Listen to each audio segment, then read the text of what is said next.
ત્રણ મુદ્દાઓ હતી. એક તો સ્ટ્રીટ વેન્ડર પોલિસી અમલીકરણમાં લાવવા માટે લોકોની રજૂઆત હતી અને સ્ટ્રીટ વેન્ડર પોલિસી ત્યાર સુધી ન આવે ત્યાર સુધી લારી ગલ્લાઓ જે મેઇન રોડ્સમાંથી ઉપાડવાનું છે એમાં પદ્ધતિ થોડું દિવાળી સુધી ક્લિયર રાખો કરીને એમની વિનંતી હતી. સેકન્ડ, અત્યારે જે પાણીનું સમસ્યા સાથે ડ્રેનેજનું ઇસ્યુઝ કંઈ છે કરીને એમની રજૂઆત છે, પણ અમે સાંભળી લઈશું, વાંચી લઈશ કે કયા જગ્યામાં ડ્રેનેજનું ઇસ્યુઝ છે.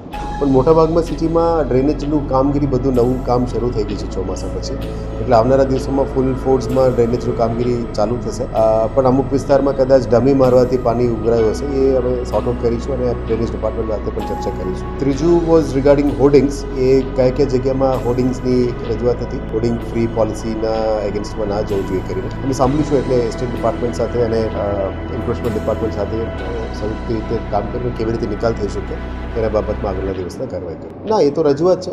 અમે જોઈશું કે જેન્યુઇન કેટલું છે, જેન્યુઇન કેટલું નથી, એ સાંભળીને આગળનું કાર્યવાહી કરીશું. આ વિરોધ નથી, આ વેદના છે ગરીબોની. લારી ગલ્લા પથારાવાળાની આ વેદના છે કે દરેકના ઘરમાં દિવાળી હોય, ગરીબોના બી ઘરમાં દિવાળી હોય છે, ત્યારે એમને હેરાન ના કરવામાં આવે, એમની લારી ઉઠાવવામાં નહીં આવે. એક બાજુ કોર્પોરેશન 500-1000 રૂપિયા, 1000 રૂપિયા મહિને ઉઘરાઈ લે છે અને પછી બી લારી ઉઠાવે છે.